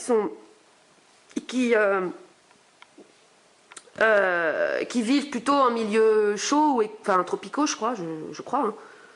Hein. Regardez, il est content cet arbre. Bon, il est un peu froid, ça se voit quand même, que les feuilles sont repliées. Dans ma maison, il n'y a pas beaucoup il n'y a jamais de lumière directe. Et ouais, c'est un peu le défaut de cette maison. Et donc, pas beaucoup de luminosité. Et comme vous pouvez le constater, ça caillasse. Hein, ça caillasse. Donc, lui, il serait mieux à une température, déjà un peu avec du soleil, quand même un petit peu. Et plus chaud quand même. Hein. Bah putain, il se porte bien, quand même. Il se porte bien. Et moi, je suis sûre que c'est la vibration qui lui impacte dessus. Alors, elle, cette plante, bon là, elle est un peu raplapla quand même, mais ouais, elle s'est vachement bien développée. Quand je l'ai eue, mon frère me l'a offert. Il m'a dit, ouais, elle me fait penser à toi, la plante. Elle est toute rugueuse, elle est toute bizarre, et puis elle est violette. Elle est chelou, quoi. Il fait, ouais, on dirait toi en plante. Je dis, c'est sympa, merci. Et en plus, ce qui est dingo, c'est que il a vraiment tapé juste, parce qu'une fois j'étais à Botanique, je me baladais et je l'avais vue aussi cette plante. Je fais, oh putain, elle est marrante elle. Oh oui, je l'aime bien cette plante. Et hop, il me l'a offert quoi. Et ça peut être intéressant. Vous êtes qui vous êtes en plante? Qui vous êtes? Allez vous promener à Jardiland, non, comment ça s'appelle le magasin? Bon, les magasins de plantes là. Et vous regardez les plantes et vous vous demandez qui vous seriez en plante. C'est très rigolo à faire. Votre plante totem, quoi. Votre plante verte totem. Bah voilà. Mais si vous saviez à quel point aussi, merci, ceux qui sont venus me voler, parce que vous me foutez la haine, en fait, vous augmentez la haine que j'ai de l'orgueil, et plus j'ai la haine de l'orgueil, plus moi je crame, et plus je crame, plus j'y vois clair, plus vos fausses notes, elles apparaissent de manière grotesque à mes oreilles. Plus vous allez vous-même, parce que les masques vont tomber, et tout tombe, vous allez vous-même vous auto-écraser sous le poids de vos propres mensonges. Vous serez écrasé par vos mensonges, par vos propres mensonges. C'est-à-dire que le problème de l'orgueil, c'est que ça rend con, putain. Ça rend con. Et même ceux qui sont, parce que, encore une fois, l'orgueil, c'est pas que se la péter, c'est aussi toujours se dévaloriser, faire la victime. Vous allez voir, les personnes qui sont dans l'orgueil, qui ne veulent pas lâcher leur personnage de victime, de plainte, vous allez voir avec le temps, mais vous allez dégénérer. Vous allez commencer à radoter, à dire toujours la même chose. Vous allez commencer à avoir des tocs. Non mais des trucs graves, hein, des trucs de maladie mentale, des tocs, genre est-ce que j'ai bien fait ça? Et à répéter toujours en boucle le même truc. Le robot va commencer à déconner. C'est ça qui va vous arriver, c'est la dégénérescence. Tout comme ces femmes qui sont toujours ah tiens, je vais me refaire la couleur, là, ça va pas. Je vais me remettre un peu ça. Vous continuez d'entretenir ça, mais vous savez pas ce que vous faites là. Hein. Parce que là encore que ça va, vous êtes plus ou moins jeune. Ça va, parce que quand tu es jeune, en fait, tu chopes du chi, quoi, de l'énergie. C'est comme ça, ton corps, c'est une super technologie qui fait que, naturellement, en fait, tu vas choper du feu destructeur créateur, de l'énergie transmutatrice, en fait. Donc, parce que, comme les Chinois le disent, le chi, il est partout, hein, à l'extérieur, en nous. Donc, forcément, tu as plein de démons, mais tu as du chi. Donc, ça fait quand même un peu un nettoyage. Ça fait quand même un... Mais après, ce qui va se passer, c'est quoi? C'est que tes démons, comme tu les nourris, ils vont prendre de plus en plus de place à l'intérieur de toi. Et le chi, il va de moins en moins passer. Mais c'est ça hein, qui se produit dans la vieillesse et la dégénérescence. Vous pouvez le voir aussi chez les personnes qui ont des troubles mentaux, type Alzheimer et tout. En fait, c'est leurs démons qui ont tout pris. Le démon de la mécanicité, de l'habitude, toujours reproduire la même chose, pas faire de nouveau dans sa vie. Et bien, ils prennent toute la place, le chi, il passe plus, et après, ils n'ont plus d'énergie, c'est tout. Et ils sont devenus des zombies. Mais là, ça se voit, du coup. Et aussi, encore une fois, c'est le dernier message, parce qu'après, je vais passer à autre chose. Les femmes, vous les femmes et vous les hommes, qui êtes dans le paraître, regardez la photo de la reine, je sais plus, c'était la reine d'Espagne, monstrueuse, à 90 ans, avec une tête de poupée gonflable. C'est mon Dieu, c'est ça. Le démon, votre démon, il va finir par se voir sur votre gueule après. Parce que sur votre gueule va apparaître tout ce que vous avez nourri. Tout ce que vous avez nourri. Donc quand vous avez nourri un démon, le démon par exemple comme il arrive à tous les acteurs, mais je ne comprends pas pourquoi, c'est les acteurs que j'aimais bien dans les années 90, là, tous les acteurs français des années 90, les grandes références et tout, qui deviennent aujourd'hui des trucs, mon Dieu, mais c'est terrible, parce qu'ils ont eu de l'argent, ils ont eu le confort, ils ont nourri leurs démons. Ils sont devenus, oh là là, mais moi je peux pas. Et après ça fait des films. Putain, mais la France, elle est passée où là? Oh là là. Mais non, mais ça me fait... Ah, j'ai un petit côté patriotique. C'est vrai que c'est un démon, hein, le patriotisme, c'est de la merde. Mais ça me fait marrer aussi. C'est folklorique. L'amour de la France. Non mais sérieux, mais putain, mais les acteurs, ça représente la France, ça représente le pays quand même. C'est comme les athlètes. Les athlètes de Jeux Olympiques, les footballeurs et tout, ils représentent un pays. Putain, mais c'est pareil, aujourd'hui, les athlètes, surtout dans le football, au niveau dignité, au niveau éthique, au niveau philosophie,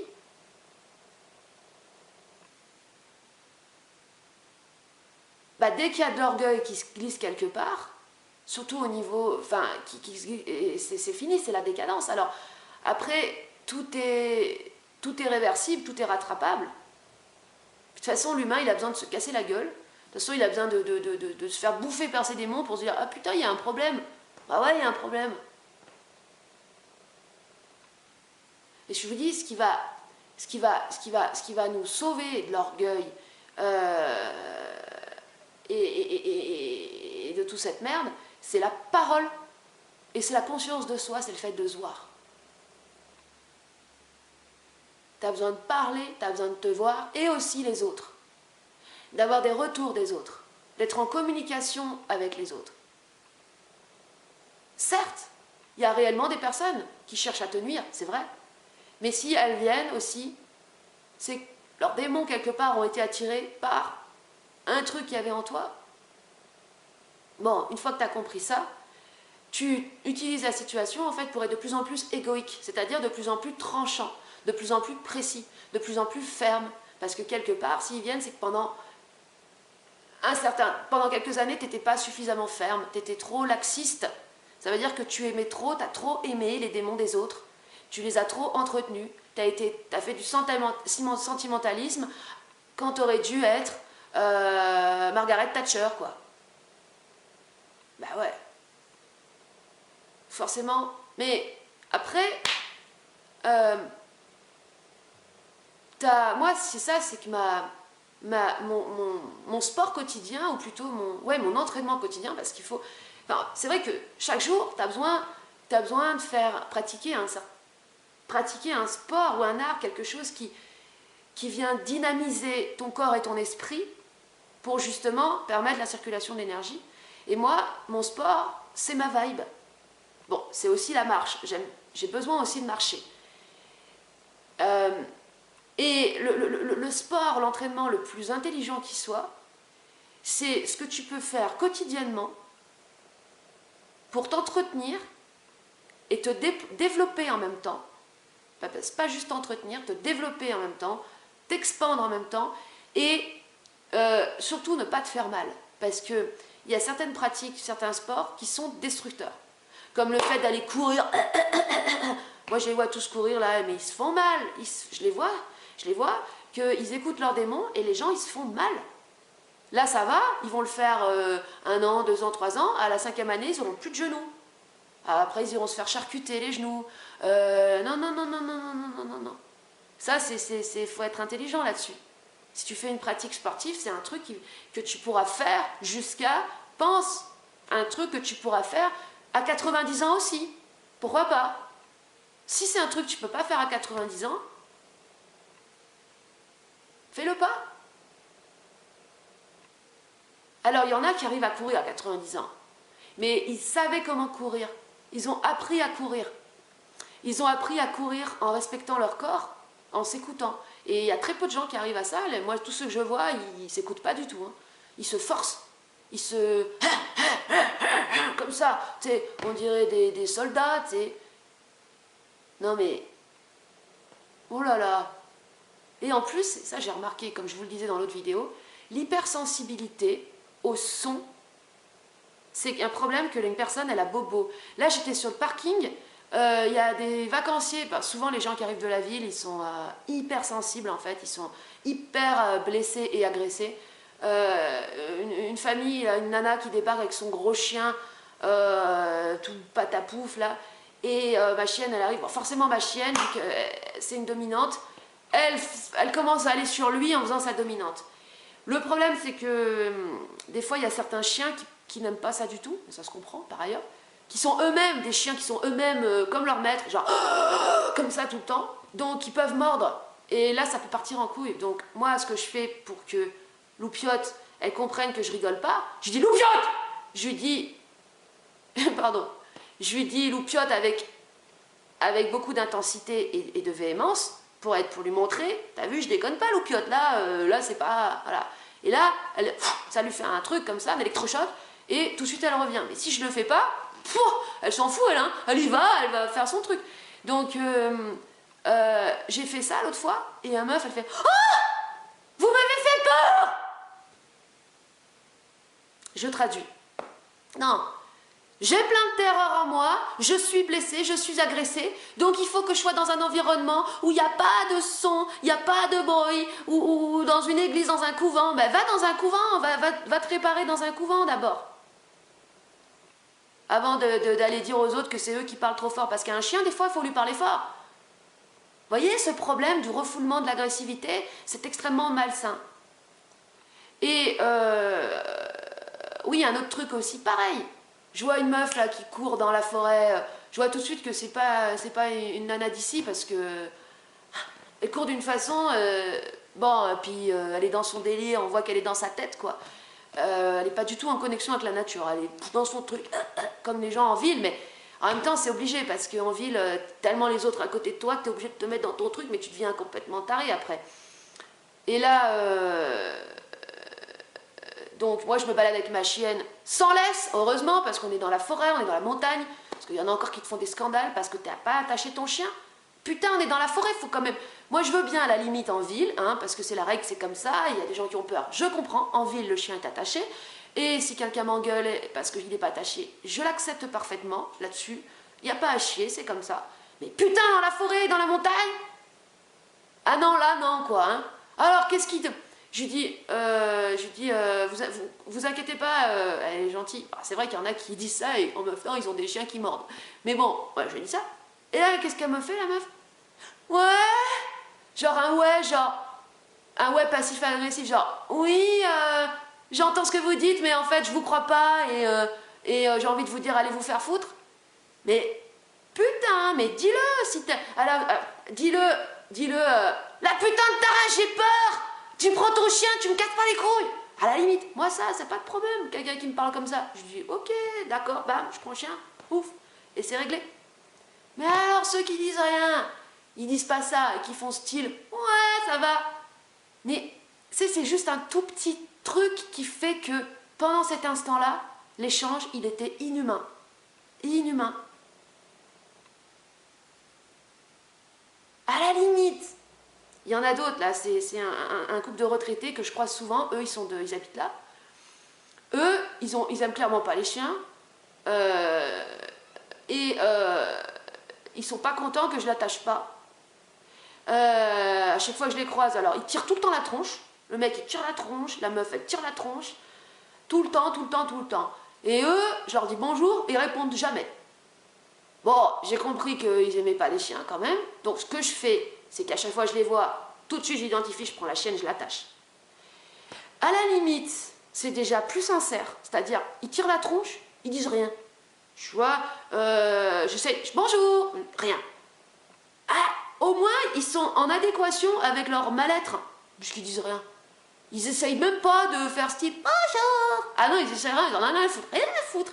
À la limite, bah ceux-là, en fait, j'ai commencé à m'habituer à eux, et ils font partie du décor, et en fait, ça le fait, quoi. Du coup, il y a un code qui s'est mis en place, donc moi, je prends ma chienne, je l'attache. Et là, avec le temps, c'est assez intéressant, d'ailleurs, ce qui se passe, parce que je les croise souvent, et ils ont vu que j'avais compris, que je prenais la chienne, bien à l'avance, hein, histoire qu'il y ait vraiment, vraiment à l'avance, hein, le plus à l'avance possible. Et là, ils commencent à peine à me regarder, et l'autre fois, je sais plus si c'est la meuf ou le mec, qui m'a dit bonjour. Vous imaginez le progrès qu'il y a eu là, c'est un truc de ouf. Hein. Peut-être que dans 2 ans, ce seront mes potes, hein, ça se trouve. Hein. Ah, mais c'est possible. Et que du coup, la chienne, ils vont parler avec le chien. Ah, le chien. Parce que les chiens, je vous le dis, prenez un chien. Ouais, prenez un chien. Le chien va changer votre vie si vous n'en avez jamais eu. Prenez un chien. La maladie de notre époque, c'est que les gens vivent dans leur tête, ils sont coupés de leur corps, de leur part animale, de leur part bestiale, et c'est pour ça que les gens meurent. Et c'est pour ça qu'ils sont... Putain.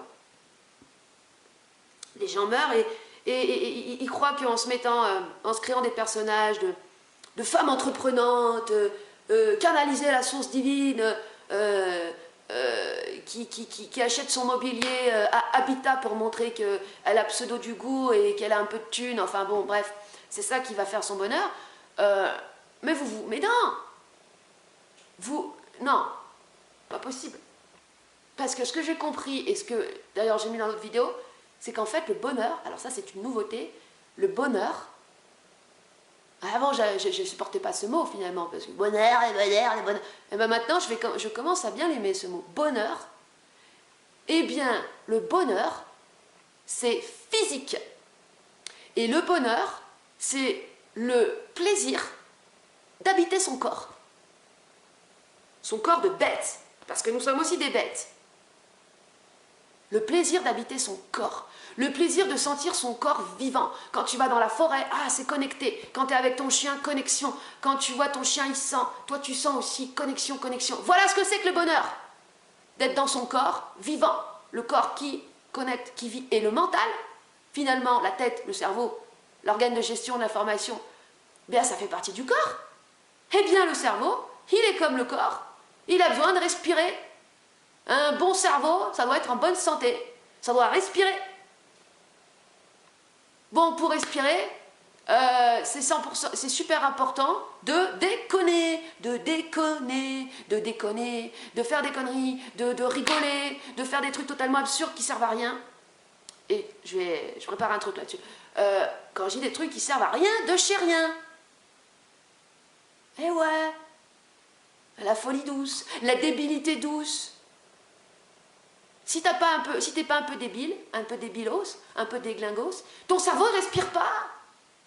C'est comme ça. Pareil, sensibilité aux odeurs.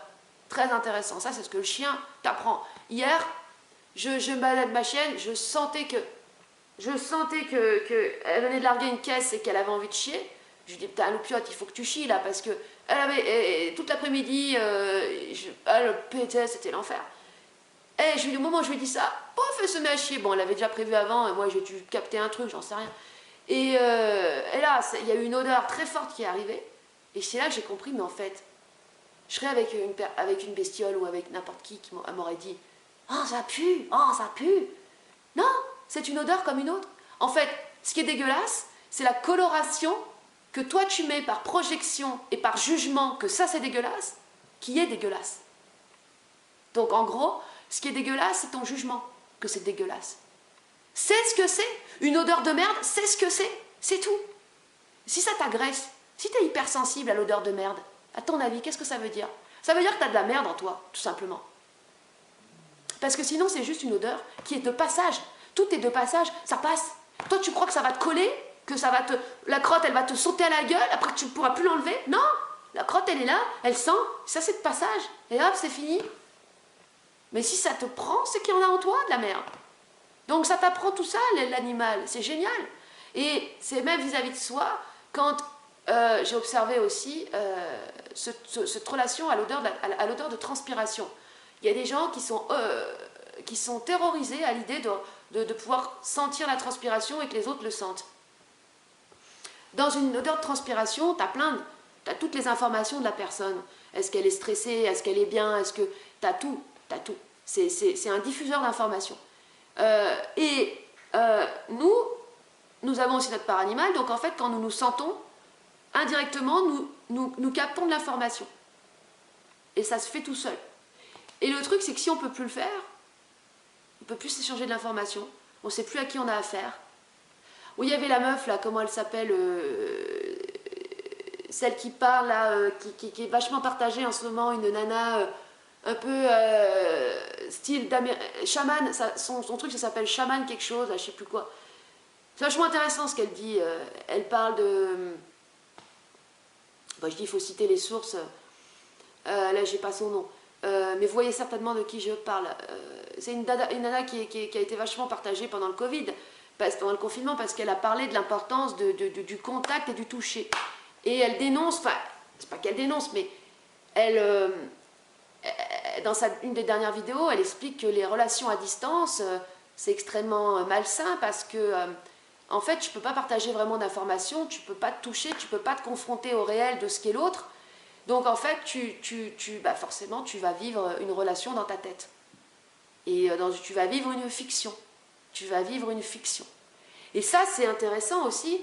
L'orgueil, je pourrais faire un truc là-dessus aussi, pas important. L'orgueil te fait vivre une fiction. tu rentres dans une fiction, dans ton autofiction, en fait. Et la fiction, c'est ce qui s'oppose au réel, hein. C'est l'inverse total. Donc tu as préféré être dans une fiction que dans le réel. Quand tu es dans la fiction, ou comme quand tu es dans le rêve, c'est génial. Je veux dire, si tu as créé une fiction, une belle fiction, c'est cool. Puis en plus, t'es personnage principal, donc c'est génial.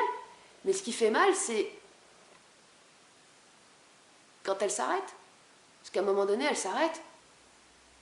C'est comme un film, à un moment donné, il s'arrête. Enfin, il y a toujours une fin.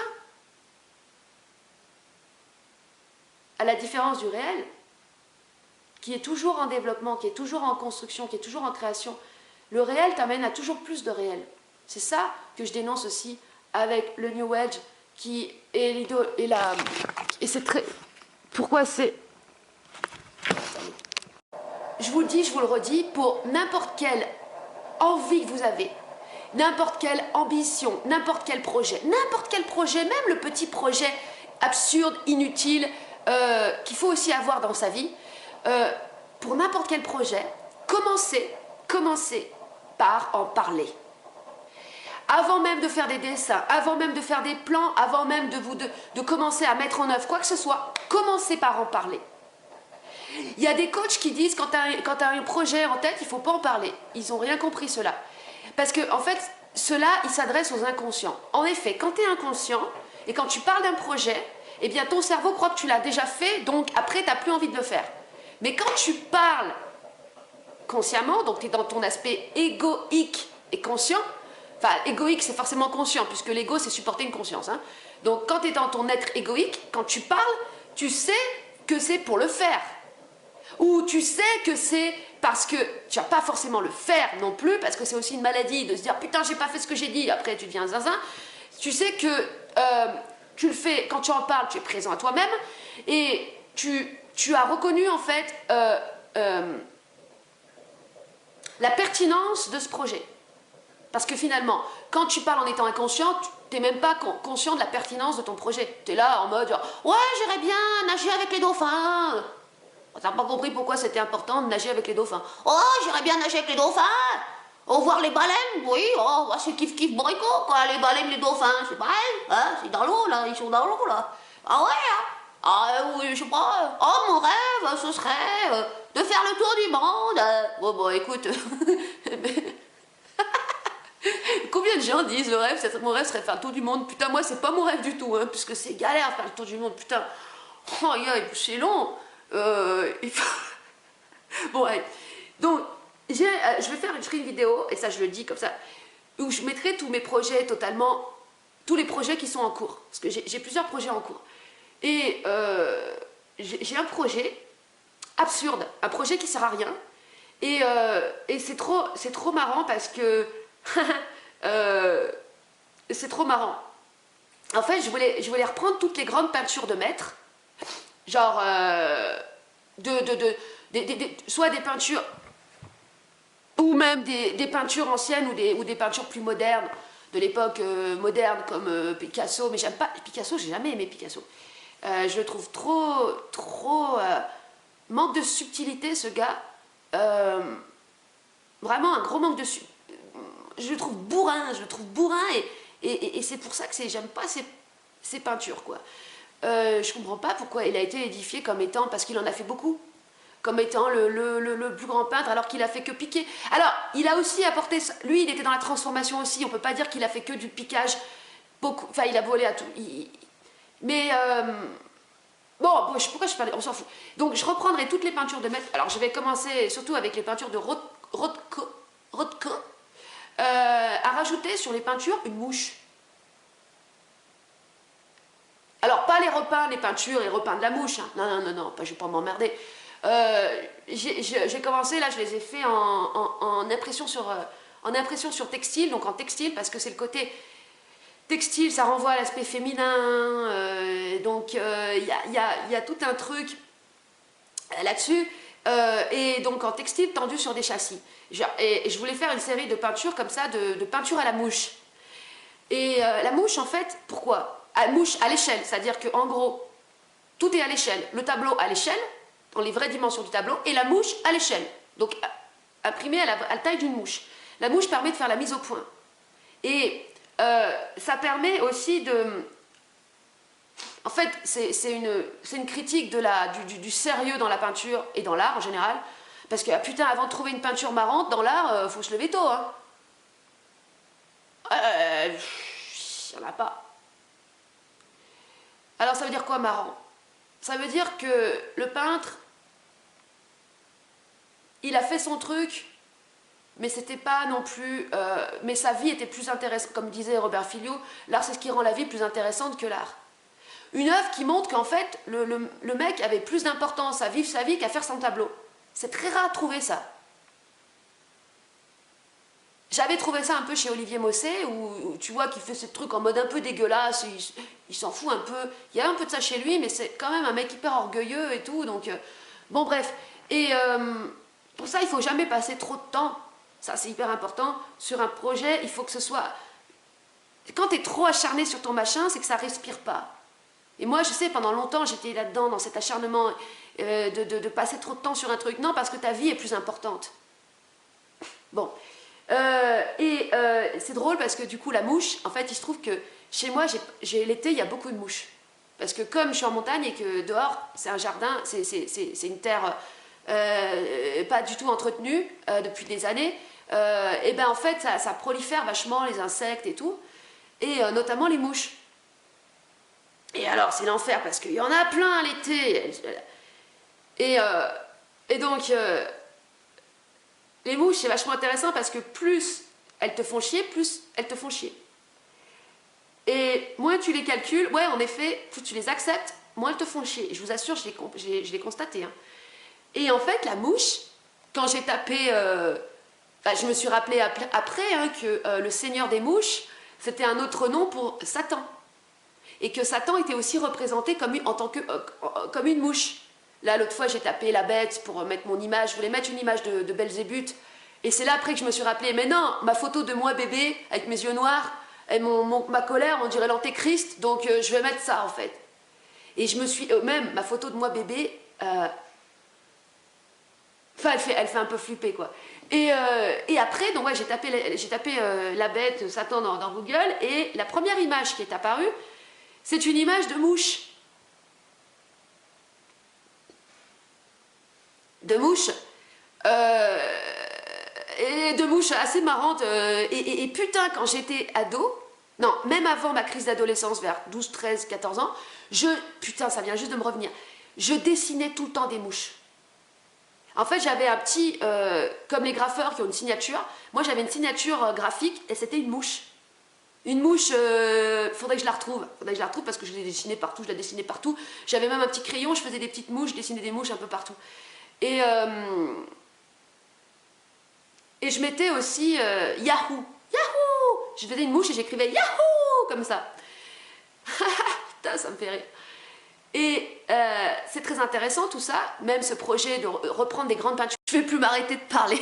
Oh, La Fontaine à parole. Wouhou! Hey, les femmes, je suis une femme fontaine. Je suis une femme fontaine à parole. Blablabla.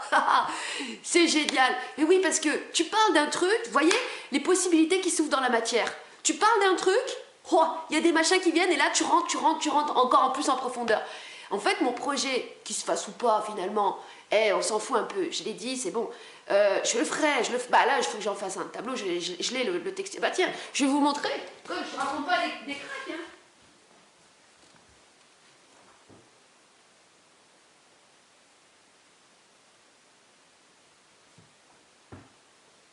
Bon, quand tu dis je raconte pas des cracks, c'est que quelque part, tu veux t'auto-convaincre pour toutes les fois où t'as raconté des cracks quand même.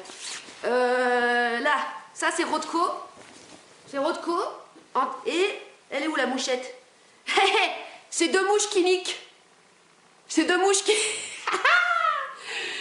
C'est pour un copain qui m'a passé la commande. Bon, je vais pas encore envoyer le devis, mais ça va casquer. Hein. Je rigole.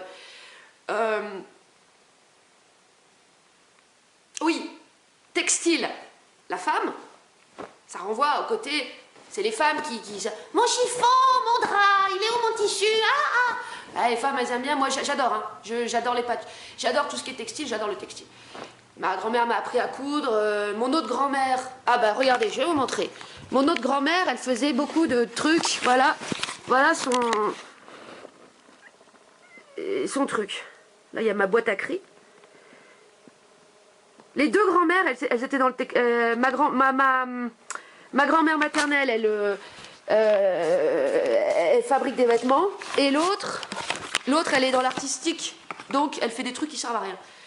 Et les deux sont importants. Utilité, inutilité. Les deux.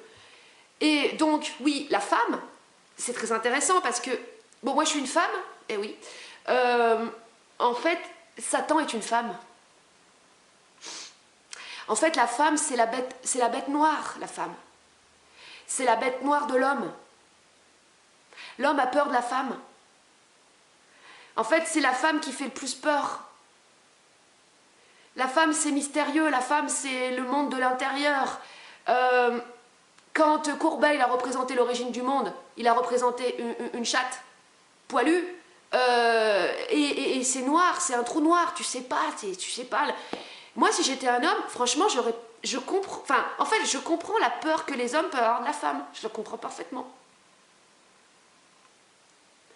Et même, je pense, j'aurais été un homme, et ma première fois avec une femme, ça m'aurait terrorisée.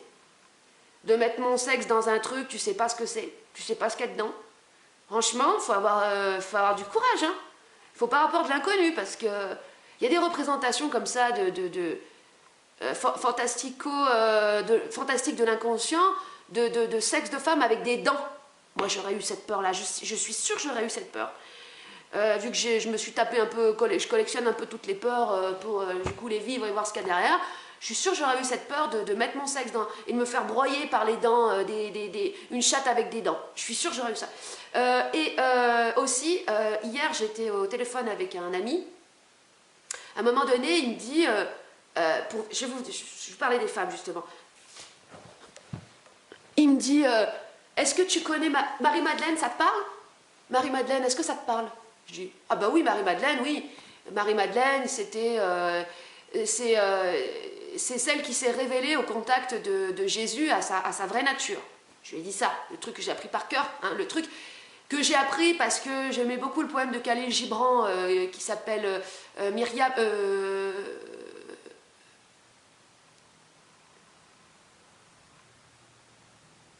Myriam, c'est aussi un autre nom pour Marie-Madeleine. Ma mère, elle s'appelle Myriam. Putain.